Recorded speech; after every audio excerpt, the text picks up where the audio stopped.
오늘 사도 바울은 고린도 교회 성도들을 향해서 이렇게 이야기하고 있는 것을 봅니다. 우리 교회에는 잘난 사람이 별로 없다. 하지만 우리가 잘난 것이 없고 가진 것이 없고 약한 자일지라도 하나님께서 우리와 함께 하셔서 우리를 통해서 세상에 있는 사람들을, 세상에 강한 사람들을, 세상에 가진 사람들을 부끄럽게 하려고 우리를 부르셨고 그렇게 쓰시려 하신다라고 말씀하고 있는 것을 봅니다. 제가 늘 말씀을 준비하면서 고민하는 것은 어떻게 하면 우리가 정말 하나님의 사람답게 살아갈 수 있을까라는 그런 고민을 많이 합니다. 하나님께서 우리를 택하신 것은 세상의 빛이 되게 하시고 세상의 소금이 되게 하시고 세상 속에 예수 그리스도의 향기를 전하게 하시고 또 예수 그리스도의 사랑을 알려주는 편지로서의 역할을 하도록 하시기 위해서 우리를 선택하셨습니다. 그럼에도 불구하고 우리들이 그런 하나님의 사명, 예수님께서 우리들에게 주신 그 사명의 역할들을 잘 감당하지 못하고 살아가는 그런 우리들의 모습을 바라보면서 왜 우리가 그 사명을 잘 감당하지 못할까? 오늘 그 이유는 바로 고린도 교회 성도들이 자기들의 모습을 이렇게 보니까 어땠어요? 믿지 않는 사람들과 믿는 자신들을 이렇게 비교해 보니까 우리는 너무 가진 게 없어. 세상의 사람들은 너무나 잘 많은 것을 가졌어. 나는 배운 게 별로 없어. 세상의 사람들은 너무나 배운 게 많고 정말 지식적으로 풍부한 사람들. 이렇게 상대적으로 비교해 보니까 어때요? 너무나 내가 부족한 거예요. 그러다 보니까 어떻게 돼요? 자신감이 상실되어지고 세상 사람들 앞에 나서서 예수님을 전하지 못하는, 예수님의 사랑을 알려주지 못하는, 내가 저들보다 당당해야, 내가 저들보다 더 자신감이 있어야, 그리고 내가 저들보다 더 몸과 확신이 있어야 저들에게 뭔가 전해줄 텐데 모든 게 비교해서 내가 부족하니까 그들에게 나의 믿는 것을 전해줄 수 없는 그런 상황에 처해 있었다는 거죠. 그렇게 정말 어찌 보면 조금은 나약해져 있고 조금은 자신을 비하하며 움츠러들어 있는 고린도 교회 성도들을 향해서 아니야, 결코 그렇게 세상 것으로 가지고 비교하지 말고 내 속에 무엇이 있는지 바라보고 왜 하나님께서 저들을 안 택하시고 너희들을 택해서 너희들을 쓰시려고 하고 있는지 찬찬히 뒤돌아봐 라고 자존감을 세워주고자 정말로 하나님의 말씀을 전하고 있는 사도 바울의 그 마음을 우리가 볼 수 있습니다. 오늘 나는 어떤 사람인가?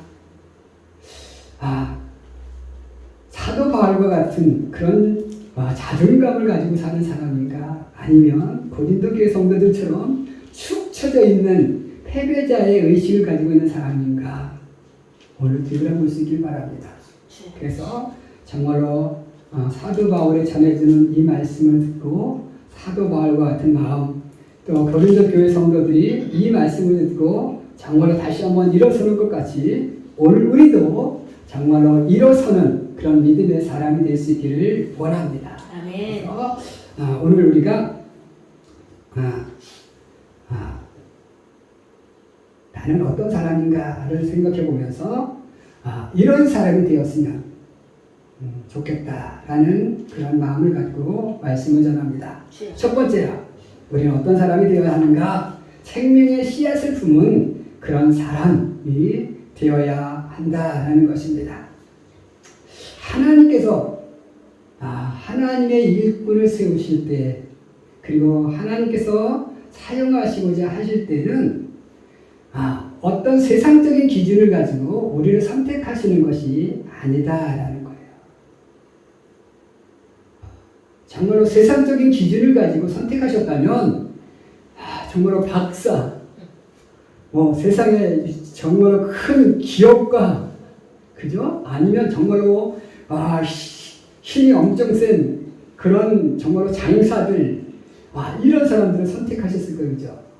그런 사람들보다는 그렇지 않은 사람들을 더 많이 쓰시고 있는 것을 보게 돼요. 왜 그럴까? 그것은 바로 우리로 하여금 내가 힘이 있어, 내가 가진 것이 많아, 그리고 내가 배운 것이 많아, 그리고 내가 아는 것이 많아. 그런 사람들이 그런 사람 속에서 하나님의 어떤 역사가 이루어지면요, 이거 내가 했어, 그렇게 자랑할까봐 하나님께서 그런 자랑을 막고자 없는 자들을 부르시는 거예요.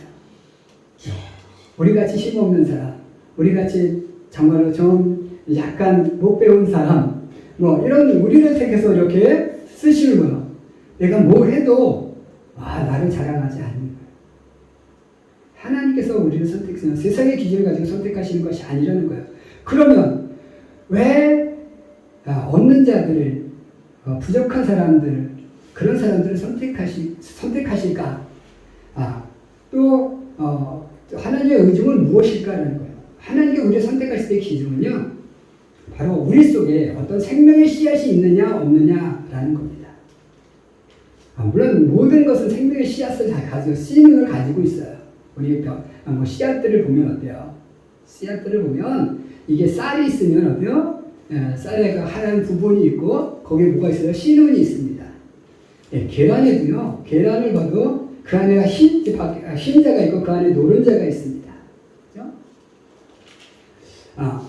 이 흰자는 무슨 역할을 해요? 노른자 속에서 이제 생명이 시작되어지면 이 흰자가 생명이 시작되는 그 병아리의 그 시작에게 영양분을 공급해줘서 병아리가 만들어지는 거예요.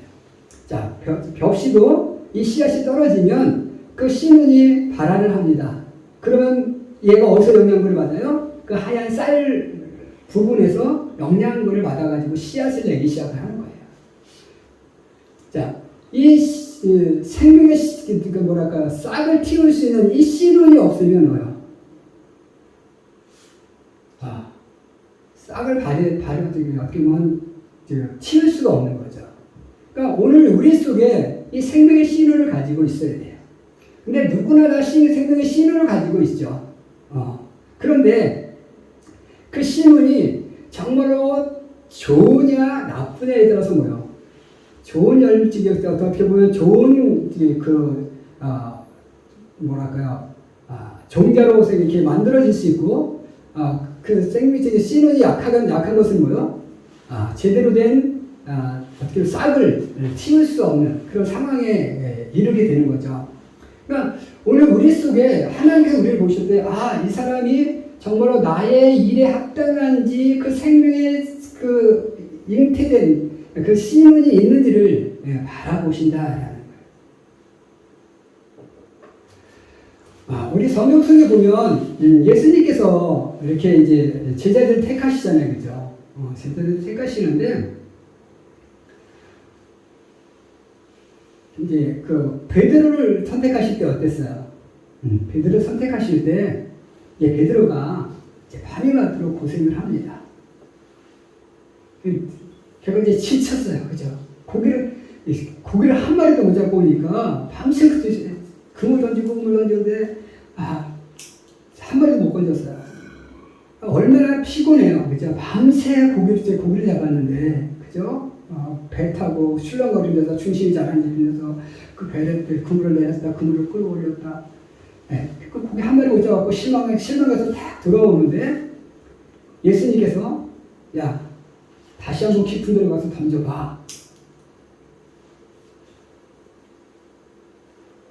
그때 베드로를 어떻게 했어요? 두말 않고 들어갑니다. 우리가 논리적으로 따지면 이제 해가 뜨면 고기는 깊은 데로 안 들어가고 따뜻한 곳을 찾아서 물 가로 나와요. 예, 밤에는 추우니까 물 깊은 데로 들어갑니다. 왜? 그 속은 따뜻하니까. 겉은 춥고. 그래서 밤에는 깊은 데로 더 그물을 던져야 되는 거예요. 낮에는 얕은 데다 그물을 던져야 돼요. 근데 예수님은 거꾸로 말합니다. 그러니까 그런데 우리 같으면 어때요? 뭔 소리 하는 겁니까? 기분 지금 고기 한마디 못 잡았는데 기분 나쁜데 뭐 또 깊은 데로 거기 들어가서 또 헛수고하라고요? 아마 우리는 그럴지 몰라요. 그런데 베드로는 어때요? 두말 않고 들어가는 거예요. 그는 자신의 경험, 자신의 어떤 지식을, 삶의 지식을 따르는 게 아니라 정말로 이분이 말씀하신 거 누군지 몰랐지만, 그분이 예수님인지 몰랐지만 말씀하시는 것을 뭔가 듣고 싶었기에 들어가는 거예요. 예수님은 그걸 바라보는 거예요. 아, 이 사람은 나의 말에 순종할 수 있고 하나님의 일에 쓸만한 준비된 생명의 신호를 가진 사람이다 라는 것을 보셨기에 그가 배울 것이 없고 그가 가진 것이 없을지라도 그가 세상적으로 내세울 것이 없는 그런 사회적 환경을 가졌을지라도 하나님은 그를 선택하셔서 예수님은 그를 수제자로 삼으신 거죠. 오늘 우리가 가진 것, 나의 환경, 이것을 가지고 나를 판단할 것이 아니라 내 속에 정말로 내 삶을 펼쳐나갈 수 있는 그런 생명의 신을 가지고 있는지 그것을 되돌아볼 수 있고 그 생명의 신을 정말로 없다면 이제부터 그것을 준비하는 시간을 가져야 돼요. 예, 이 꽃이 피고 열매를 맺으면서 이 열매는 무엇을 만들기 시작해요? 눈을 만들기 시작하는 겁니다. 지금도 이렇게 밖에 보면 낙엽이 이제 지고 있죠. 이 나무가 낙엽이 이렇게 물들기 하면 뭘 만들기 시작해요? 눈을 만들기 시작해요. 그리고 그 눈이 다 만들어지면 어때요? 낙엽이 떨어지는 거예요. 그래야 그 다음에 또 싱싱한 푸른 잎을 만들어낼 수 있는 거죠. 오늘 우리가 지금부터 무엇을 아직까지 나의 삶이 준비되지 않았다면 어떻게 돼요? 지금부터 씨를 만들어야 돼요.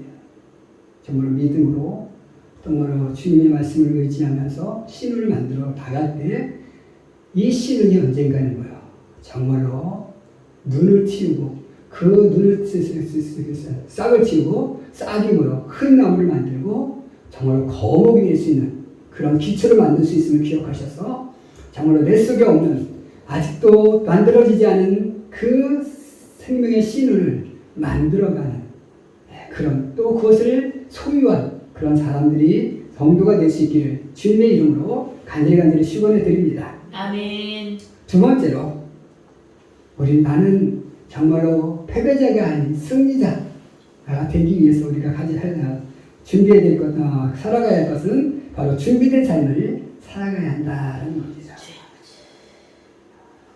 자, 아까도 말씀드렸지만, 자, 모든 생명체는요, 준비하는 기간을 가져야 됩니다. 자, 나뭇잎을 얘기했잖아요. 나뭇잎이 봄에 싹을 틔우고서 여름에 이제 싱싱함을 이루고 가을에 이제 서서히 낙엽이 이제 단풍이 들어갑니다.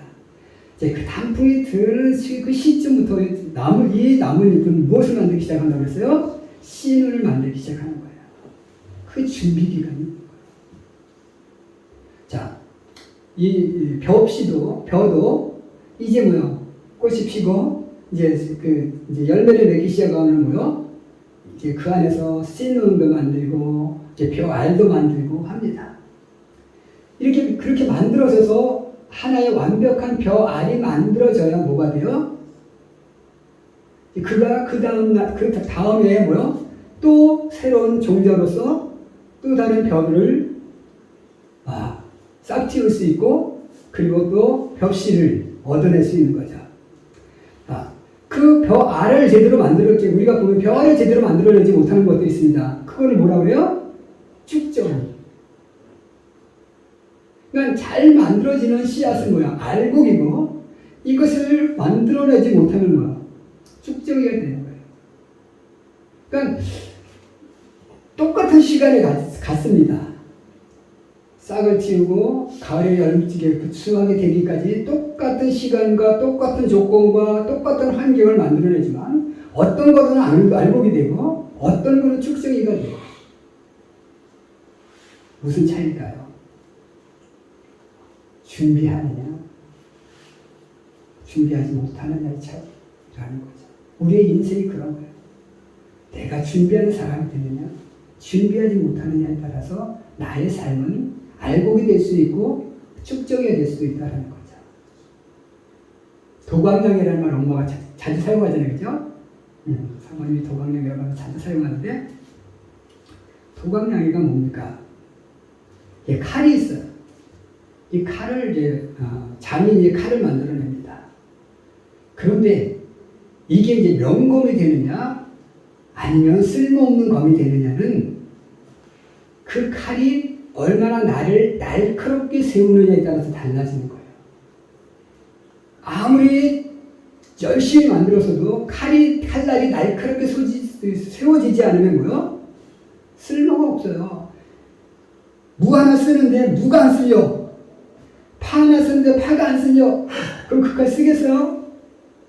안 써요. 그냥 삭삭삭 되기만 해도 삭삭삭 쓸리면 어때요? 그 칼을 잘 쓰는 거예요. 전쟁에 나가서 적군과 싸우는데 이 칼날이 안 세워져가지고 상대방을 베지 못하면 뭐요? 그 칼은 아무런 의미가 없는 거예요. 그래서 도광량이라는 거 아닙니다. 칼을 빛이 날 때까지 뭐요? 빛이 날 때까지 자기를 숨기는 거예요. 그리고 그 뒤에서 뭐 하는 거예요? 칼날을 가는 거예요. 그래서 그 칼날이 빛이 날 때까지, 칼날이 세워질 때까지 딱 만들어내서 빛이 났을 때, 칼날이 완전히 세워졌을 때, 그때서 비로소 뭐요? 자신을 드러내라는 거예요. 그러니까 자신이 준비되지 않았을 때는 어때요? 가만히 있는 게 좋은 거예요. 괜히 뭐, 아는 체에다가 본전도 못 찾는다는 말 있잖아요. 그죠? 네, 모르면 가만히 있는 게 좋은 거예요. 그죠? 그럼 본전은 찾아요. 그죠? 근데 모르는데 아는 체에다가 뭐야? 본전 못 찾잖아요. 그러니까 내가 아는 그 단계까지 올라와서, 내가 확실하게 알아. 그럴 때 아는 체는 때. 그럴 때 뭐 자신이, 이 사람 똑똑하구나. 이 사람 멋있네. 이렇게 인정받을 수 있는 거죠. 자, 오늘 우리 성경을 보면요. 다윗이 있습니다. 다윗은요, 이세의 아들로서 13번째 아들인가 돼요. 그죠? 그런데 형들은 등치가 좋았어요. 형들은 등치도 좋고, 얼굴도 잘생겼고, 이랬어요. 그래서 이제 그 사무엘 선지자가, 이제 그 사울 대신 왕을 세우려고 이세의 집으로 옵니다. 그래서 이제 그 이세의 아들 중에서 아들을 선택해야 되는데, 사무엘이 이렇게 딱 보니까 첫째, 둘째 지나가는데, 다 마음에 드는 거야. 다 왕의 존재감 같아요. 왕에 대한 상대를 가진 거예요. 그래서 얘면 되겠네. 그런데 하나님은 아니야 그래요. 12번째 가서 싹 갔는데도 하나님은 아니야 그러는 거야. 그래서 사무엘이 아들 또 하나 있느냐? 그러면 얘 있습니다. 그건 아들인데 막내 아들인데 저 지금 등에서 지금 양치고 있습니다. 그럼 들고 와봐. 들고 왔는데 키도 작고 그냥 예쁘게만 생겼는데 키도 작고 별로 나보이지 않은 거예요. 근데 하나님은 그를 세우라고 하십니다. 자, 이 다윗은 어찌 보면 그 가족 속에서 왕따의 삶을 살은 거예요. 아버지도 그를 정말로 얘가 큰 아들 대상, 큰 인물 대상이 아니라는 것을 알아. 그렇게 생각했어요. 그래서 그냥 너는 들여서 양나쳐. 이랬던 거예요. 그런데 다윗은 어땠어요? 들에 나가서 양을 치면서 아버지가 자기를 무시했어도, 가족이 자기를 무시했어도 다윗은 어땠어요? 그곳에서 양들을 치면서 그냥 시간을 때운 게 아니었어요. 양들을 지키기 위해서 물맷돌 던지는 연습을 하잖아요. 모든 양들 다 물리치지, 모든 나쁜 짐승들 다 물리쳐요. 그렇게 자신을 준비했어요. 그러니까 어떻게 됐어요? 골리앗을 이길 수 있었고 결국 이스라엘의 2대 왕이 될 수 있었던 거예요. 모든 사람들이 넌 아니야! 라고 말했어도 다윗은 아니야, 나는 할 수 있어. 하나님이 나와 함께 하셔. 이러면서 자신을 준비해서 칼을 가는 거예요. 칼날을 가는 거예요. 결국 그 칼날이 완성되어지니까 하나님이 그를 세우셨고 그를 통해 그를 이스라엘의 왕으로 세우셨던 것을 봅니다.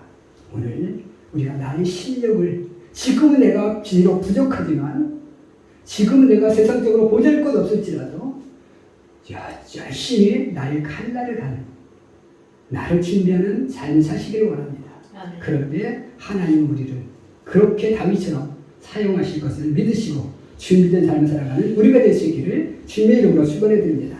아멘. 마지막 세 번째로 나는 승리자로서 어떻게 제가 살아가야 할 것인가? 충성과 헌신의 삶을 살아야 되겠다는 겁니다. 오늘 성경은 없는 자들을, 약한 자들을, 쓸모없는 자들을 통해서 있는 자들을, 가진 자들을, 강한 자들을 부끄럽게 하신다고 말씀합니다. 자, 그러면 하나님께서 나 부족한데 나를 들어서 나를 저지는 세상 사람들을 부끄럽게 하신대, 나를 그렇게 사용하신대, 그리고 내가 가만히 있으면 하나님께서 나를 저절로 그렇게 만들어 주실까요? 아니에요.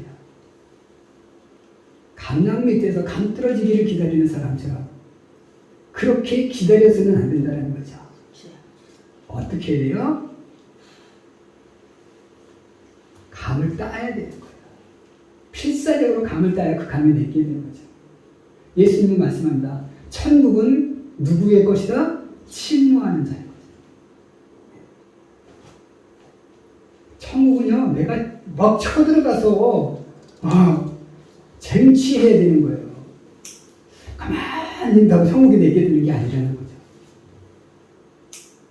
오늘 우리의 삶은 정말 헌신의 삶, 충성의 삶, 열정의 삶, 이런 삶을 치열한 삶을 살아야 돼요. 이렇게 말하는 사람도 있죠. 인생은 즐기는 자의 것이 된다. 그런 말도 있고요. 지난번에 보니까 서장훈이라는 사람은 인생은 결코 즐기는 사람의 것이 될 수 없다. 어떻게 즐겨서 인생을 가질 수 있느냐? 노력하는 자만 가질 수 있다라고 또 이렇게 얘기를 하고 있어요. 자, 인생은 저는 그렇게 생각해요. 60까지는 정말로 서장훈의 말처럼 치열하게 노력해야 돼요. 그리고 60 이후 이제 그때부터는 좀 즐기며 살아도 돼요. 자, 치열한 삶을 통해서 내가 어느 정도 나의 삶을 위치를 만들어 놓을 때, 그 다음에 나의 삶은 즐기는 삶이 될 수 있습니다. 오늘 하나님께서 우리에게 쓰시고자 하는 사람은 그냥 가만히 있는 사람을 쓰시고자 하는 것이 아니에요. 치열한 삶을 사는 그런 의지를 가진 사람, 정말 충성과 헌신의 의도를 가진 사람, 그런 사람을 선택하시는 거죠. 다윗은 그래서 다윗을 선택하셨고요. 그래서 베드로를 선택하셨습니다. 베드로란 말이 무슨 뜻인지 아셔요? 우리는 그냥 베드로지만 이게 그 그리스어로는 페트로스입니다. 페트라입니다. 페트라에서 나온 말이에요. 페트라라는 말은 뭐냐면 반석이라는 뜻이에요. 히브리어로는 뜻이 그 베드로 이름이 뭐냐면 게바입니다. 게바가 뭐냐면 바위예요. 이게 이제 헬라어로 페트라가 되어지고 이제 그래서 헬라어로 부르면 베드로가 되는 거고 히브리어로 부르면 뭐가 돼요? 게바가 되는 거고. 그래서 성경에는 게바도 나오고 베드로도 되는데 이렇게 바뀐 게 아니에요. 그냥 똑같은 이름이에요. 똑같은 뜻인데 이제 다 이게 헬라어냐 히브리어냐 거기에 차이점이 있다는 거죠. 반석인 거예요. 바위인 거예요. 그는 어떤 곳에서도 흔들리지 않는 그런 정말 의지를 가진 사람. 그러면서도 뭐요? 그는 열정적인 사람이죠. 늘 급한 사람이었어요. 그래서 예수님께서 뭐라고 얘기하면 제일 먼저 나서서 대답하는 사람이 돼요. 세상 사람들 누구라 생각하느냐? 너희들은 나를 누구라 생각하느냐? 나를 누구라 생각하느냐?